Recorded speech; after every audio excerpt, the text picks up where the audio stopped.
Position to Win is a community for women who are on a journey to put themselves in position to win, in pageantry and in life.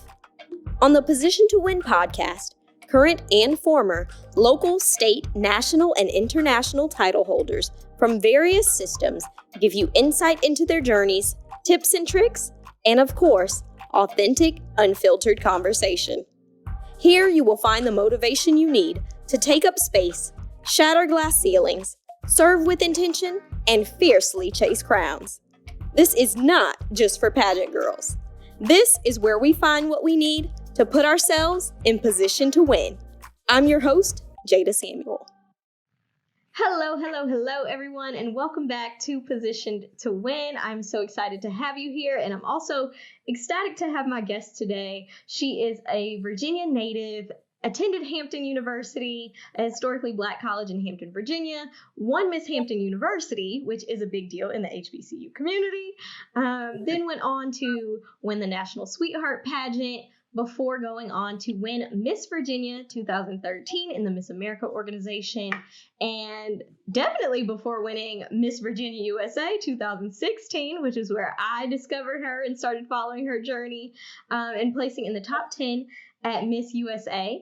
She then went on to do Survivor on CBS season 35, and she earned her Doctor of Physical Therapy and is a former college professor, owns a home health and therapy business in LA, is a certified yoga instructor, a co-author of Love Affair with My Hair, Why Black Women Cheat on Health, and so many other things, and most recently was on The Challenge USA. So everyone join me in welcoming Desiree Williams. How are you?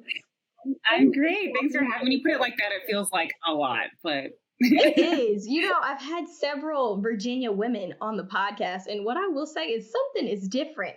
When they talk about something in the water, like the festival, the saying, something is different about you Virginia women. Y'all make sure the resume is stacked for sure. I do have to say, though, I'm not a Virginia native. Okay. My hometown would be mad at me if I didn't say that. So I actually was born in Alabama. I mostly grew up in Georgia.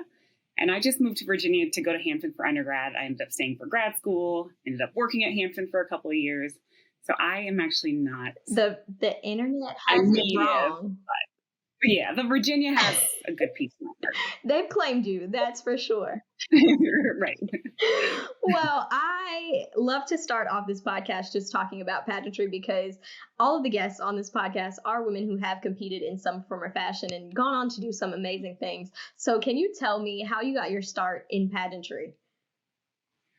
So Miss Hampton was actually my first pageant experience. I was definitely not a pageant girl, like kind of the opposite. I didn't really wear makeup. I didn't own a curling iron. I didn't really know what I was doing. But how I sort of got roped into pageants was actually when I did my, you know how you go on college tour visits as a high schooler? Uh-huh. I went to Hampton's, and it happened to be the weekend of the Miss Hampton University pageant. So I had gone on the college visit with my mom and my grandmother, and they came to the pageant with me. And at the end, I was like, "Oh, if I go to Hampton, I'm going to be Miss Hampton University." But truth be told, I had no intentions of going to Hampton. UGA, University of Georgia, was my number one school. I just knew I was going to University of Georgia.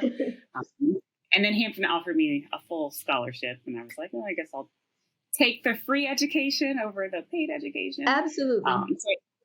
So I ended up at Hampton and had kind of forgotten about this thing I'd put out into the universe until Thanksgiving. I went home for Thanksgiving, and my grandmother reminded me of the fact that I said I was going to be Miss Hampton University. So I kind of had to be a woman of my word and stick to what I had told her 4 years prior. And that's really how my pageant journey began, and definitely took off from there. Well, I definitely will say it took off because I've done a little research, and you are one of only 2 women, Black women, to have won the crown of Miss Virginia, and only 3 have held the title. And then you are only one of 2 women ever to have been Miss Virginia and Miss Virginia USA in the America and USA systems. So you've made history in several ways, whether you meant to or not. You made history, and clearly excellence is in your DNA. It's just a part of your being. So did you ever feel any pressure to uphold certain standards when you were competing in pageants as a Black woman? Oh, God, yeah, absolutely. And even after pageants, I think it's something that becomes so ingrained in you. I remember somebody saying, I don't know if it was before I won Miss Virginia or when I was Miss Virginia, but just in like interacting with society, to keep in the back of your head that you might be the only Miss Virginia that person you're interacting with ever came in contact with. So I took that and then heightened it to another level. Like, well, if I'm the only Miss Virginia, I'm certainly going to be the only Black Miss Virginia they ever meet. So I did put a lot of pressure on myself to like literally be perfect. And that was what I had in the back of my head when I was competing for Miss Virginia, when I was competing for Miss Virginia USA. I knew that in order to win as a Black woman, and you just stated how rare it is to win as a Black woman in Virginia, that it had to be undoubted, like there had to be no doubt. Mm-hmm. Nobody could question why I won or how I won. It had to be clear that if they put the crown on anybody else's head, like everybody was going to go into an uproar.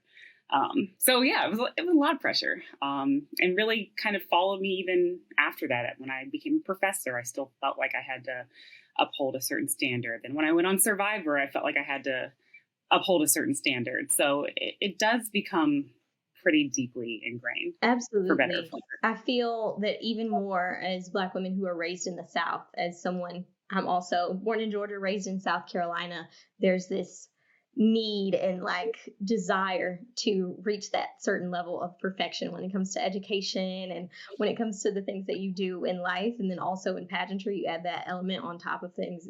You definitely feel that pressure for sure. So thank you for speaking to that. And speaking of all the other things that you have had going on, so not only did you achieve a lot in the world of pageantry, but you've excelled academically as well. You have earned your doctorate of physical therapy. Was that always a part of the plan? What kind of led you to physical therapy? So what led me to physical therapy, when I was in high school, I tore my ACL. So I had actually twice. So I went and underwent a lot of physical therapy, like way too much physical therapy. But at the same time, when I was unable to compete, cheerleading was my sport. I was obsessed with cheerleading. It was my life. So when I was no longer able to compete, then I started coaching our Special Olympics cheerleading team. And that sort of, for me, transformed the way I like thought about movement and saw movement, because I saw these not typically developed athletes become part of a team. And, you know, girls who were like struggling to walk were starting to run, and they could do little flips, and they were stunting. And I just saw like how truly transformative movement was in their lives. And I knew that that's something that could be translated in a broader context. So kind of the combination of like doing physical therapy after my ACL reconstruction and working with the Special Olympics team is what really led me to the profession of physical therapy. I love that story. And I think it's cool that you talk about movement in the way that you do. It's something, I have a couple of friends who are physical therapists, and, you know, there are always different stories that lead us to our career paths. So I think that's a really unique story, and I think a very heartfelt one as well. But it seems like you're always up for a challenge. You know, it seems like that's your thing. So after Miss USA, you went on Survivor, which is like the antithesis of pageantry. And then after that, after a few years, you decide to go on to the Challenge USA. Talk to me about those experiences, because they are totally different from the world of pageantry, and they're totally different from cheerleading and like the peppy makeup, like girly environments that you seem to have been a part of. Yeah. And yeah, very different, obviously. And honestly, not something I ever dreamt about, was never really a goal of mine. So when you say like you decided to do this, I didn't really, like, I did it, obviously, but for Survivor the first time around, I was recruited by a casting director. So somebody sent me like a message and was like, hey, have you ever considered Survivor? Obviously, I had never considered Survivor, because obviously that's not within my realm of expertise. Right. But I've always been the kind of person who's like, if an opportunity comes my way and there's nothing negative seeming about the opportunity, like, obviously going on Survivor is a once in a lifetime opportunity. How many people get the opportunity to go on Survivor? Right. So I knew it'd be challenging, and I knew it'd be very different from anything I'd done before, but it was an opportunity that kind of fell in my lap, and I couldn't say no. And then so once I kind of made it through that experience, I thought my reality TV days were completely over. And then 5 years later, so I like really thought it was over. Again, the Challenge reached out and asked about coming on the Challenge. So being that kind of person who's not going to say no to an opportunity that is so rare, I just went for it. I love that. I love that story. And I think it's really cool that you accepted those challenges. I also really enjoy your feed and how much you travel and show that you love adventure. That's not something that a lot of women who look like us are posting about. Of course, more recently, since the pandemic, we've seen women going on hikes and embracing nature, women living in vans and RVs and doing all of those kinds of things. So I love the fact that you are a thrill seeker, an adventurer, and someone who doesn't mind sharing that and showcasing that. So before we go into the next round of questions, let's do a lightning round of questions. Okay. One non-essential travel item that you bring everywhere. Probably chapstick. Okay. Although that's arguably essential. I don't know. Essential. but hey, some people aren't using it. So we'll okay, probably a different one than my eye mask. Okay. That's definitely a non-essential. Yeah, okay. All right. I mean, it's essential. Okay, the heat. So the islands, the places where it's hot, or the cold. Definitely the heat. The heat. I'm taking the heat every time too. Yeah. Cardio or strength training? I'll go with strength training. Okay. Favorite country outside of the U.S.? Right. Only one. I knew these questions were coming and still I'm like, how do I decide? I'm going to go with Mexico. Okay. Mexico is like the United States, really large, lots of different kinds of land. Okay. There's so many places to go. Yeah. So okay. To get to. Mexico it is. Nice. And then one adventure or excursion that is left on your bucket list. Croatia is really high on my bucket list right now. Are you going to go to Yacht Week? Everybody asks me that. I don't know if I want to go to Yacht Week per se, or if I just want to have my own yacht with friends and do our own. You're working it out. Yeah, we'll see. Well, I absolutely enjoy every adventure that you've posted on social media over the past couple of years. So I can't wait to see your Croatian adventure whenever you do decide to. I don't know if it's coming anytime soon, so don't hold your breath. But we're going to speak it into existence. It's going to come sooner rather than later. We'll be getting a travel. I have to stop going to all the other places first. That's the problem. I haven't really made space for Croatia. Well, it'll make space for you. I'm excited for that time. So back to this topic of Black women in health and just your relationship to health and fitness overall. Obviously, things have changed a lot since you've competed at Miss America and even Miss USA. A couple of things have changed. Miss America took out the swimsuit portion of competition, and after 4 years of national pageants, they've decided to add it back, except not in the same swimsuit format. We're going to have physical fitness. So everything looks a little bit different. And for those who are listening who don't follow Desi, have never seen Desi, Desi has Angela Bassett like Sierra arms, and your quads are like top 2 and not 2. And so we know that you obviously have a healthy. I don't even know that thing. I don't even know what you just said. Top 2 and not 2? They're the best. You have the best quads. Oh, top 2 and not number 2. Nope. Got it. They're not number 2 at all. Your swimsuit at Miss USA has been on my inspiration board for years. One day. But I want to talk about your relationship with fitness. Have you always had a healthy relationship with fitness as someone who's cheered and competed in pageantry? What has that journey looked like for you? I mean, I think as all pageant girls can probably contest to, it's been a roller coaster, and there have been times of an unhealthy obsession with fitness. But I've always enjoyed movement. I've always enjoyed working out. I've always enjoyed fitness. But I was just doing it for fun. Do you know what I mean? So it didn't matter if I was thin or if I was muscular. I just like to be involved in physical activity.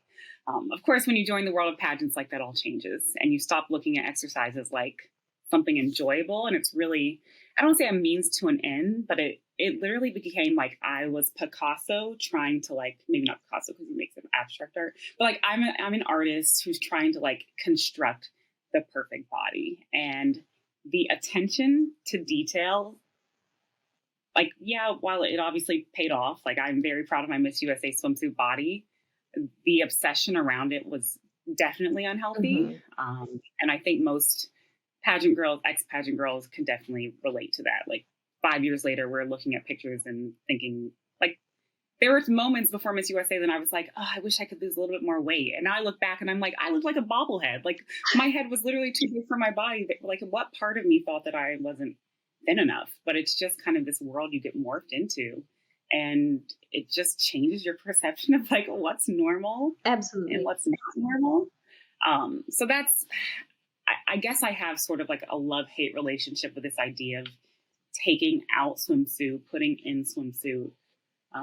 I did not like them taking out swimsuit, even though I'm sure they took it out for many of the reasons I just expressed. But I think what does need to be like more emphasized, and what I hope they emphasize more with moving to fitness, is a fit body. Whereas I feel like when I was at Miss America, like they weren't rewarding fit bodies. They were rewarding thin bodies. Like the girl who won swimsuit, my group literally went to the hospital that night for an IV because she was so weak from not eating. Like, and she won lifestyle and fitness and swimsuit. Wow. So I like the idea of having a swimsuit. I like the idea of Miss America being like this whole well-rounded woman who was educated, who was smart, who takes care of herself physically, who is avoiding, I'm looking at this as like a healthcare practitioner, avoiding long-term health complications by being a fit woman. And I know that's like controversial in the age of, accepting your body and like, all sizes matter and all sizes do matter. But I also think as a healthcare professional who sees the long-term effects of poor health and overweight, like being a healthy weight makes a difference, I think. Absolutely. Also, being from the South and knowing that there are so many women who are struggling with obesity and just being overweight and the heart health. I forget. Not that, because I live in LA now, and there are people who are overweight in LA, but not like I went out to breakfast with my parents maybe last year, and I was like, oh my God, everybody in here is like not just overweight, like they are morbidly obese. Like, yeah, that's the South. Definitely different. I recently visited LA and I finally felt like I was a normal size. I'm a very petite woman. So in the South, it's always the reverse of body shaming. I guess it's body shaming, but it's body shaming for being small or petite or thin. So I've always had to have the conversation like, hey, it's not really cool if you ask me if I've eaten or right. Like, I did, and I promise I'm okay. Right. So it's definitely a very different situation and world when you are living in LA on the West Coast for sure than when you are in the South. And fitness is one of those things that you truly do have to just develop your own personal relationship with. I feel like that's no matter who you are, you have to take time to find what works for you. So what are some of the tips that you have for people who are finding what works for them and what doesn't work for them? I think the first thing is just like try a bunch of different things. Like just because your best friend loves going to like Barry's boot camp doesn't mean you're like, if you hate going to Barry's boot camp, you're not going to be consistent with going to Barry's boot camp. So that might not be your choice of fitness. So I think it's important for people to just find what works for them. And now we have YouTube. There's literally millions upon millions of workout videos on YouTube. You could never do the same workout ever again any day in your life, and you've never run out of new workouts to do. Like that's how prolific workouts are on YouTube. So I think you just try something new. Start with an attainable goal, I think is most important, and then just build on that. Because once it becomes a part of you and like your everyday habits and what makes you feel whole, like I feel like it's the key to my mental health is fitness. And if I'm not moving at some point during the day, I feel like I'm going crazy in my head. Like I have all these anxious thoughts. I have too much energy. I lay in bed at night and my mind is racing. But as soon as I move during the day, like that eliminates all of that. So I think it's just important for people to try something you haven't tried before. And there's going to be something that you enjoy. Something for sure. I like that advice. And there are so many different things to try. And one of the things that I've been interested in is just seeing how many, particularly Black women, I'm just going to be explicit and say it, Black women in Pilates has been so cool to me. I've been following so many people that have been getting into Pilates. It's been something that I've enjoyed for the past couple of years. So I enjoy when people are doing bar and all of these different forms of fitness that we didn't necessarily think about or maybe have access to before. So that's really cool.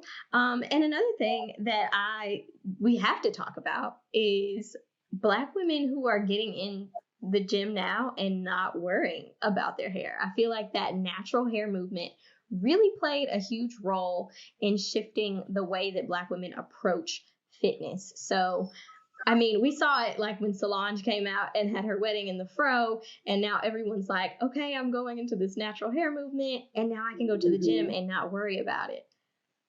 But we also have the days when we're like, okay, I just got a fresh blowout or a sew-in, and I don't want to go sweat it out.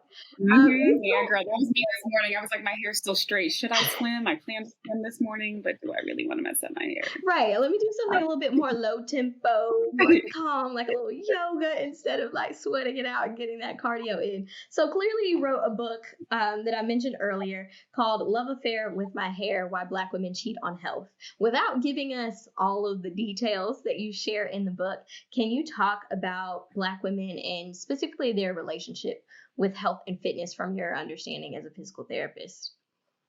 Yeah, it was actually fascinating in doing the research for the book, like how deeply rooted our attachment to our hair is. Like it literally goes back to our ancestors in Africa. And back in Africa, like your hairstyling or the way you wore your hair signified your place in society, like whether you were a queen or whether like it signified your place in society. So obviously when we came to America, that was still part of us. But fast forward to slavery, the house slave, so to speak, like they weren't out in the elements all the time. So they tended to have better hair. Whereas those working in the field, they had to put something over their head so that they weren't getting attacked by the sun all the time. So it led to more matted down hair. So it really was fascinating to see how generation upon generation upon generation, we have been trained to be attached to our hair and the styling of our hair in a way that is unhealthy and always has been unhealthy. So really the reason we created that book was kind of to explore that context, but more importantly, to give Black women sort of a layout, a plan that they could still follow despite wanting to maintain the styling of their hair. So it's weeks worth of workout routines, and the workout routines are scheduled around your hair appointment. So similar to what you said, like maybe the day after your hair appointment, you're doing something a little more low impact that's not going to cause you to sweat. And as you get closer to your weekly hair appointment, then you'll have the higher intensity exercise where you might be dripping in sweat, but it's no big deal because tomorrow's your hair appointment. So it's just kind of reframing the workouts so that you can work out around your hair appointment instead of using your hair appointment as a reason to not work out at all.